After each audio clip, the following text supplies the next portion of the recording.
Assalamualaikum warahmatullahi wabarakatuh.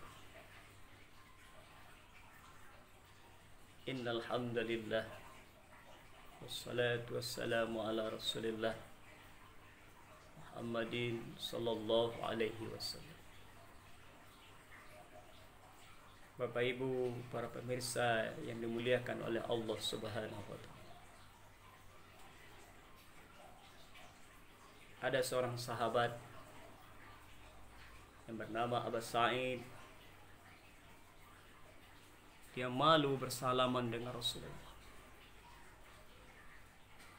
sehingga setiap sudah sholat, Abu Sa'id tidak mau bersalaman dengan Rasulullah karena tangannya kasar. Takut tangannya melukai tangan Rasulullah yang mulus. Sehingga Rasulullah heran, "Wahai Abu Sa'id, kenapa engkau tidak mau bersalaman denganku? Apa salahku, wahai Abu Sa'id?" Abu Sa'id menjawab, "Ya Rasulullah, lihatlah tanganku ini ya Rasulullah, tanganku kasar. Saya takut nanti tanganku yang kasar ini akan melukai tanganmu yang mulus, wahai Rasulullah." Rasulullah heran, "Wahai Abu Sa'id, kenapa tanganmu kasar begini?" Maka Abu Sa'id menjawab, "Ya Rasulullah, tangan ini saya digunakan untuk bekerja di kebun kurma pagi, siang, sampai sore untuk mencari nafkah bagi anak dan istri saya." Kemudian Rasulullah menarik tangan Abu Sa'id dan menciumnya, lalu tersenyum, "Wahai Abu Sa'id, jangan bersedih. Tanganmu memang kasar, tapi ini tangan ahli surga." Bapak Ibu rahimakumullah, tangan ahli surga itu tangan yang bekerja langsung dengan tangan mencari rezeki yang halal. Seorang pemuda menemui Rasulullah, bertanya, "Ya Rasulullah, ayu kasbin afdal?" "Hai Rasulullah, apa usaha paling bagus?" Rasul menjawab, "Tajirus shadiq wa amalur rajul biyadi." Pedagang yang jujur dan seseorang yang berlangsung bekerja dengan tangan. Di suatu waktu, di kisah lain, ada khalifah Bani Abbasiyah yang cukup terkenal, Al-Ma'mun. Ketika beliau merasa istana tidak lagi nyaman, huru-hara di sana sini, kerajaan mulai goyah, maka beliau mencari nasihat kepada ulama yang soleh dan warak waktu itu, namanya Qadhi Iyad. Ketika beliau datang ke rumah Qadhi Iyad, sang ulama ini mematikan lampu rumahnya, padahal Khalifah Al-Ma'mun datang dengan para pengawalnya. Ketika bersalaman, waktu itu apa Qadhi Iyad kepada Khalifah Al-Ma'mun, "Wahai Tuan Khalifah, tangan Tuan sangat mulus, tetapi tangan ini belum selamat dari api neraka." Mendengar kata Qadhi Iyad, sang ulama, Khalifah Al-Ma'mun menangis. Para pengawal heran, "Wahai Tuan Qadhi Iyad, Tuan ulama, kenapa Khalifah sampai menangis di hadapanmu? Yang ku apakan Khalifah?"